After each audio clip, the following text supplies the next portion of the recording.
సర్వేలు పర్మిషన్లు అన్నీ అయిపోయిన తర్వాత దేవాలయం నిర్మాణం చేయవలసిన ఘట్టం వచ్చింది. దేవాలయ నిర్మాణం రాముల వారి యొక్క కృప ఎలా ఉంటుందో ఉదాహరణగా చెప్తాను నేను. ఎల్ఎన్టీకి అప్పగించారు, లార్సెన్ అండ్ టూబ్రోకి. వాళ్ళు డిజైన్ తయారు చేశారు, ఫౌండేషను. విశ్వ హిందూ పరిషత్ ఉద్యమం ప్రారంభం చేసినప్పటి నుంచి ఒక మోడల్ దేవాలయాన్ని మనం ప్రచురించాం. గ్రౌండ్ ఫ్లోరు, ఫస్ట్ ఫ్లోరు శిఖరం రాముల వారు, గ్రౌండ్ ఫ్లోర్లో రామలాల, ఫస్ట్ ఫ్లోర్లో రామదర్బారు ఉండేటువంటి విధంగా ఒక డిజైన్ మనం ప్రచారం చేసాం.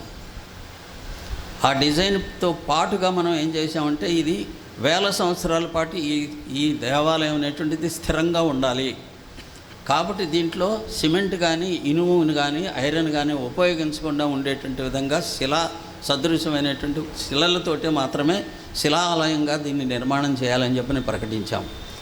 ఎల్ఎన్టీ వారికి ఇది నచ్చలేదు. ఇది ఎట్లా శిలాలతో ఎట్లా చేస్తాం అని చెప్పని వాళ్ళు ఒక డిజైన్ తయారు చేశారు. పైల్ కాంక్రీటింగ్ అంటారు. కాంక్రీటు స్తంభాల భూమిలోకి 100 అడుగులు కిందకు దించి వాటిపైన ప్లాట్ఫారం ఏర్పాటు చేసి దేవాలయం నిర్మాణం చేసి ఇది యోజన చేశారు. యోజన చేసి వాళ్ళు ప్రకటించి పని ప్రారంభించారు. పైల్ టెస్టింగ్ కోసం చెప్పని ఈ మూల 4 పైల్స్, ఈ మూల 4 పైల్స్ వేసి లోడ్ టెస్టింగ్ చేయడం కోసం చెప్పని. విచిత్రంగా రాముల వారు ఎవరో ఒకరికి ప్రేరణ ఇస్తారు. వరంగల్ ఐఐటిలో 40 సంవత్సరాలుగా సివిల్ ఇంజనీర్గా పనిచేస్తున్నటువంటి పాండురంగారావు గారు ఒక ఆయన సివిల్ ఇంజనీర్. కాకతీయ నిర్మాణాలు దేవాలయాలన్నింటినీ అధ్యయనం చేసిన ఆయన. రామప్ప దేవాలయం 1200 సంవత్సరాల క్రితం కట్టిన దేవాలయం ఇంటాక్ట్గా ఇప్పటి వరకు ఉన్నది. ఆ టెక్నాలజీని అధ్యయనం చేసిన ఆయన. 1000 కాళ్ళ మంటపం వరంగల్లో ఒక మూల అది కొంచెం కుంగితే ఆర్కియలాజికల్ సర్వే ఆఫ్ ఇండియా వాళ్ళు వారికి అప్పగించారు, దీన్ని తిరిగి నిర్మాణం చేయండి. దాన్ని పూర్తిగా ఓపెన్ చేసి అదే మెటీరియల్ తోటి అదే సిస్టమ్ తోటి దాన్ని పునః నిర్మాణం చేశారు ఆయన. ఆయనకి మనసులో కుతూహలం కలిగి దీని డిజైన్ ఏంటి అని చెప్పినని పేపర్లో చదివి ఎల్ఎన్టీ వాళ్ళని సంప్రదించారు. డిజైన్ పంపించండి అని అంటే వాళ్ళు డిజైన్ పంపించారు. డిజైన్ చూడంగానే ఆయనకి ఇది దేవాలయానికి సరిపోదు అని చెప్పని వాళ్ళతోటి మాట్లాడితే, ఇది మాకు ఐఐటి చెన్నై వాళ్ళు అప్రూవ్ చేసిన డిజైన్ ఇది కాబట్టి ఇది సరైనదేనని చెప్పని ఆయన వాళ్ళని కాంటాక్ట్ చేశారు. ఐఐటి చెన్నైని వాళ్ళు ఇదేను అని చెప్పి. సిమెంట్ లైఫ్ 80 సంవత్సరాలు కూడా లేదు ఇంతవరకు. అది సిమెంట్ కనుక్కునే ఏర్పాటు చేసి 80 సంవత్సరాలు నిండలేదు. ఇది 1000 సంవత్సరాలు ఎలా ఉంటుందని చెప్పిన వాగ్దానం చేస్తే ఆ సైంటిస్టు, ఆ సివిల్ ఇంజనీర్, నేను రాసిస్తాను ఇది 200 సంవత్సరాల వరకు ఏమీ ఉండదు, ఇబ్బంది లేదు సిమెంట్ తోటి అని చెప్పి ఆయన మాట్లాడాడు. ఈయనకి కోపం వచ్చింది. కోపం వచ్చి ప్రధానమంత్రి ఇమెయిల్ పెట్టారు, ఈ డిజైన్ తప్పు, ఇది మార్చాలి అని చెప్పని. అక్కడి నుంచి సమాధానమే రాలా. ఆయనకి పరిచయం ఉన్నటువంటి ఒక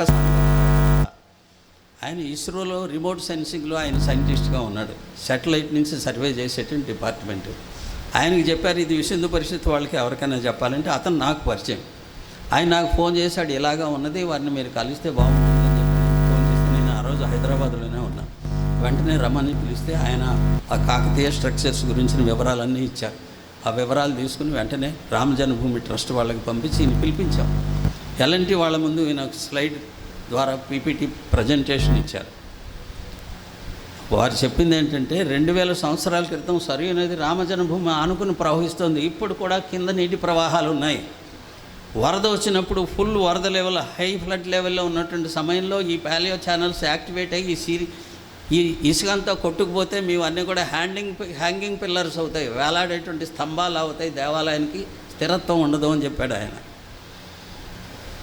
అప్పుడు ఒక ఎక్స్పర్ట్ కమిటీని ఏర్పాటు చేసి ఎక్స్పర్ట్ కమిటీ సాయిల్ టెస్టింగ్ చేయిస్తే ఎన్జిఆర్ఐ హైదరాబాద్ వాళ్ళకి అప్పగించాం. 4 రోజుల పాటు వాళ్ళు ప్రతి ఒక్క 20 అడుగులకి ఒక బోరు వేసి 100 అడుగుల వరకు మట్టిని తీసి టెస్ట్ చేసి, ఈ మట్టి అంతా కూడా డెబ్రిస్, ఇదంతా శిథిలాలు, దీనికి లోడ్ బేరింగ్ కెపాసిటీ లేదు, దీన్ని మొత్తాన్ని తీసేయాలని చెప్పి 400 అడుగులు పొడవు, 300 అడుగులు వెడల్పు, 50 అడుగుల లోతు ఈ మట్టినంతా కూడా తీసేసి తిరిగి దీన్ని నింపాలి అని చెప్పని ఆ రకంగా గొయ్యని తవ్వి ఈ మట్టి అంతా కూడా పక్కన పోసి, ఆ సమయంలో ఈ తవ్వేటువంటి సమయంలో పురాతన దేవాలయానికి సంబంధించిన అనేక స్తంభాలు, దేవతా విగ్రహాలు, యక్షుల యొక్క విగ్రహాలు, అనేకమైనటువంటి ఉపకరణాలు, బావులు ఇవన్నీ కూడా వచ్చాయి.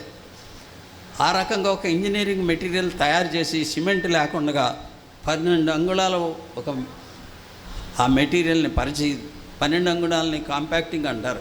రోలింగ్ ద్వారా 10 అంగుళాల వరకు తీసుకొచ్చి ఆ రంగా 48 అడుగులు 48 లేయర్స్ తోటి ఒక శిలా రూపాన్ని భూమిలో 400 అడుగుల పొడవు, 300 అడుగులు వెడల్పు, 50 అడుగుల లోతు ఒక శిలని తయారు చేశారు, ఆర్టిఫిషియల్ శిల. ఆ శిల పైన ఇప్పుడు ఈ దేవాలయం మనం నిన్న దర్శనం చేసుకునేటువంటి దేవాలయం నిలబడి ఉంది. సిమెంట్ లేకుండా, ఇనుము లేకుండా శిఖరం వరకు కూడా మొత్తం కూడా ఈ రకంగా దేవాలయ నిర్మాణం అనేటువంటిది జరిగింది. ఈ దేవాలయం వారు చెప్పినట్టుగా, స్వామిజులు గారు చెప్పినట్టుగా మన కళ్ళ ముందు మన యొక్క జీవితంలో మనం ఈ దేవాలయం కోసం మనందరం కూడా ప్రత్యక్షంగా పరోక్షంగా పాల్గొన్నాం. మన అందరం కళ్ళ ముందు దర్శనం చేసుకునేటువంటి అవకాశం మనకు లభించింది. ఆ రకంగా రామభక్తులుగా మన యొక్క జీవితం ధన్యం. ఈ దేవాలయం నిర్మాణం కోసం అప్పుడు శిలా పూజల సమయంలో రూపాయి పావలా వసూలు చేశాం దేశం మొత్తం మీద. ఈ దేవాలయానికి కూడా ముందుకొచ్చారు అనేక మంది ధనవంతులైనటువంటి వాళ్ళు. మేము నిర్వహిస్తాం, మా పేరు పెట్టండి. హైదరాబాద్ మన అందరికీ తెలుసు, వెంకటేశ్వర దేవాలయం అని చెప్పిన ఎవరు పిలవరు. ఆ కొండ మీదది ఏమని పిలుస్తారు? బిర్లా టెంపుల్ అంటారు. ఆటో వాడిని అడిగినా అక్కడికి తీసుకెళ్తాడు. వెంకటేశ్వర స్వామి అంటే తెలియదు. అశోక్ సింఘల్ గారు చెప్పారు, ఇది ప్రజల యొక్క 500 సంవత్సరాలు పోరాటం చేసినటువంటి వారందరి యొక్క స్మారకంగా ఈ దేవాలయ నిర్మాణం అవుతుంది. ఏ ఒక్కరి పేరుతోటి కానీ, ఏ ఒక్కరి డబ్బుతోటి కానీ ఈ దేవాలయం నిర్మాణం జరగదు. ప్రతి హిందువు ఈ దేవాలయంలో పాల్గొనాలి అని చెప్పి వారు చెప్పెళ్ళారు. జడ్జిమెంట్ వచ్చే సమయానికి వారు లేరు, స్వర్గవాసులైనారు. వారి యొక్క వాగ్దానానికి అనుగుణమైనటువంటి పద్ధతిలో ఇంటింటికి వెళ్ళి మినిమం 10 రూపాయల చొప్పున దేశం మొత్తం మీద 28 కోట్ల మందిని కుటుంబాలని కలిసి నిధి సేకరణ చేసి దేవాలయం నిర్మాణం చేయడం జరిగింది. 10 రూపాయల దగ్గర నుంచి కోట్ల రూపాయల వరకు ఇచ్చిన వాళ్ళు ఉన్నారు. ఎవరి పేరుతోటి ఉండదు. ఎందుకని? 500 సంవత్సరాల పాటు పోరాటం చేసినటువంటి వాళ్ళందరూ కూడా వాళ్ళందరి పేర్లు ఏమైపోవాలి? నీకు ఈ అవకాశం కల్పించినటువంటి వాళ్ళు ఈ 500 సంవత్సరాల పాటు పోరాటం వాళ్ళు చేయగలిగినందువల్ల నీ చేతిలోకి ఇది వచ్చింది. వాళ్ళను స్మరించేవారు ఎవరు? కాబట్టి ఎవరి పేరుతోటి దేవాలయం ఉండదు అనేటువంటి పద్ధతిలో ఆ రకంగా 4200 కోట్ల రూపాయలు వసూలైంది ఆ సమయంలో. అది అద్భుతమైనటువంటి రామభక్తి. విశ్వ హిందూ పరిషత్తు ఇంకా ఇతరత్ర ధార్మికమైనటువంటి సంస్థలు, స్వాములు రామభక్తి ఇంతగా ఈ దేశంలో ఉండేటువంటి మారుమూలు ఉండేటువంటి ప్రజలలో పాతుకుపోయి ఉన్నది రామభక్తి అనేటువంటి విషయం అప్పుడు తెలిసింది. ఊహించలేదు. మారుమూల గ్రామాలకి, డకాయిట్ల దగ్గరికి, థర్డ్ జెండర్ వాళ్ళ దగ్గరికి, వనవాసుల దగ్గరికి, అడవుల్లో ఉండేటువంటి వాళ్ళ దగ్గరికి, అందరి దగ్గరికి వెళ్ళాం. అనేకమైనటువంటి అనేకమైన అనుభవాలు. చివరికి ర్యాగ్ పిక్కర్స్ అంటారు. మనం ఊళ్ళో పట్టణాల్లో మనం చూస్తుంటాం. పొద్దున్నే సంచి వేసుకుని ప్లాస్టిక్ కాగితాలు, సంచులు, కాగితాలు ఏరుకునేటువంటి వాళ్ళ దగ్గర నుంచి, భిక్షుకుల దగ్గర నుంచి అందరూ కూడా ఈ దేవాలయంలో పాల్గొన్నారు. 1-2 ఉదాహరణలు చెప్తాను నేను. పూరి మన అందరికీ తెలుసు, జగన్నాథ స్వామి. పూరి దేవాలయానికి వెళుతుంటే రోడ్డు మీద ఇటు పక్కన దేవాలయం వైపు పక్కన గుడ్డ పరుచుకుని, తువ్వాలు పరుచుకుని, ఒక గిన్నె పెట్టుకుని, ఒక ప్లేట్ పెట్టుకుని భిక్షాటం చేసుకునేటువంటి వాళ్ళు కూర్చుని ఉంటారు. కార్యకర్తలు షాపుకి వెళుతూ ఆ రోడ్లో ఒక షాపు దగ్గర అందరూ కూడా వ్యాపారస్తులందరినీ ఒక షాప్ దగ్గర పిలిచి అక్కడ వాళ్ళకి రామజన్మభూమి మందిర నిర్మాణానికి సమర్పణ నిధిని వసూలు చేస్తున్నాము అని చెప్పిన విషయాన్ని చెబుతుంటే ఒక భిక్షుకి ఒక ఆవిడ, ముసలావిడ, ఏంటి జనసందోహం వచ్చి కార్యకర్తలను ఎవరినో అడిగితే చెప్పారు, ఇది రామజన్మభూమి మందిరానికి.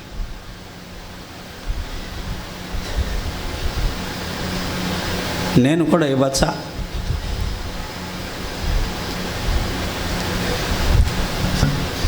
ఇవ్వచ్చు అని చెప్తే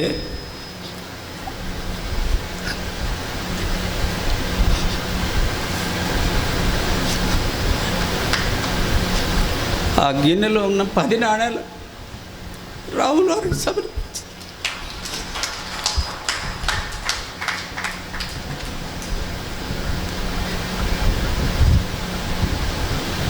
భిక్షుకి అక్కడ అయోధ్యలో రామ మందిరం అక్కడ.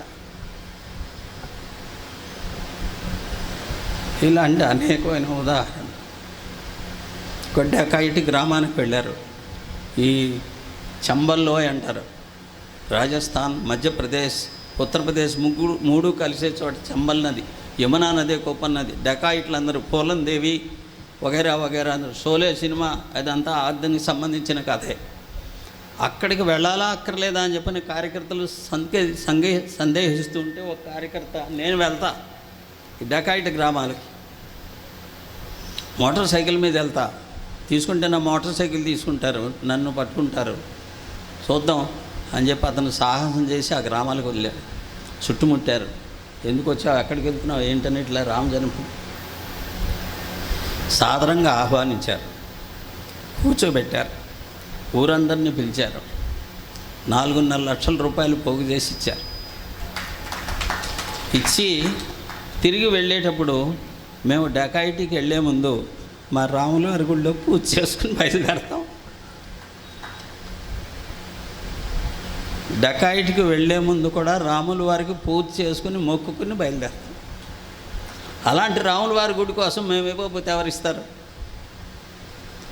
ఇలాంటి రామభక్తి, ఆ రాముడిని మనం ఇక్కడ 9 రోజులు మనం ఆరాధించుకుంటున్నాం. అందరు ముఖ్యమంత్రుల దగ్గరికి వెళ్ళారు. మిజోరాం ముఖ్యమంత్రి క్రిస్టియన్, 95% క్రైస్తవులు అక్కడ. ముఖ్యమంత్రి దగ్గరికి వెళితే ముఖ్యమంత్రి చెప్పాడు, భారతదేశంలో రాముల వారి పేరుతో ఉన్నటువంటి రాష్ట్రం ఒకటి మాదే, మిజోరాం.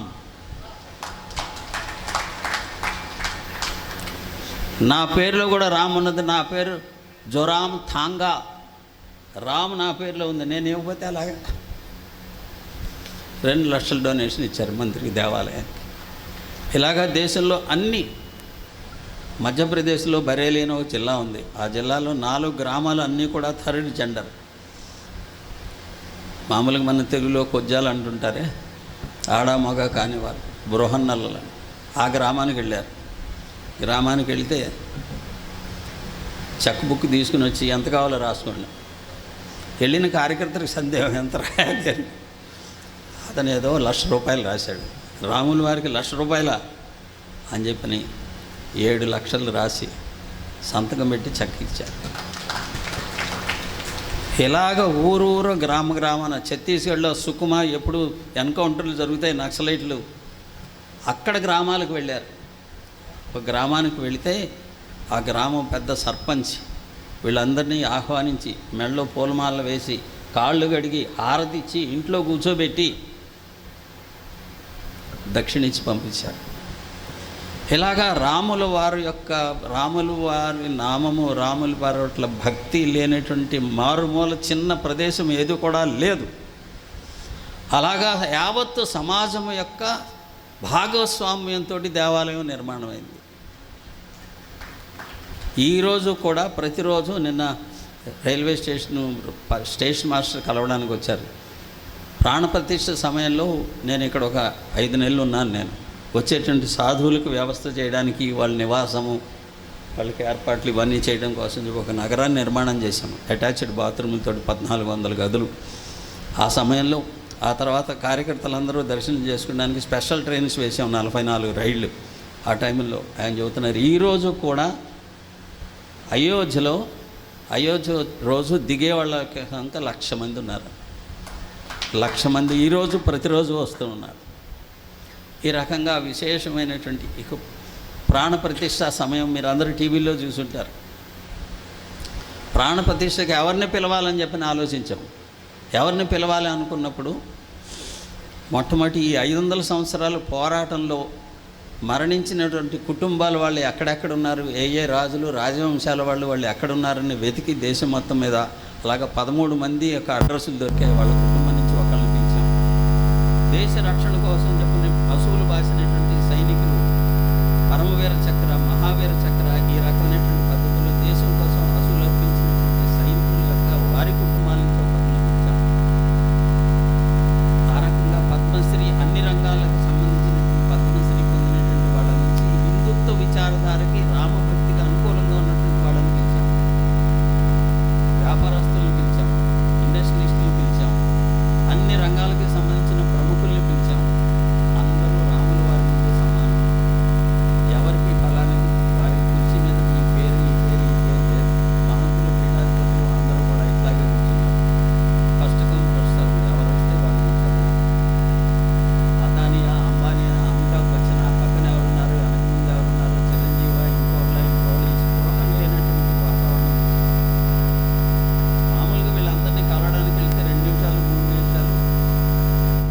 అపాయింట్మెంట్ టైం తీసుకోవాలి.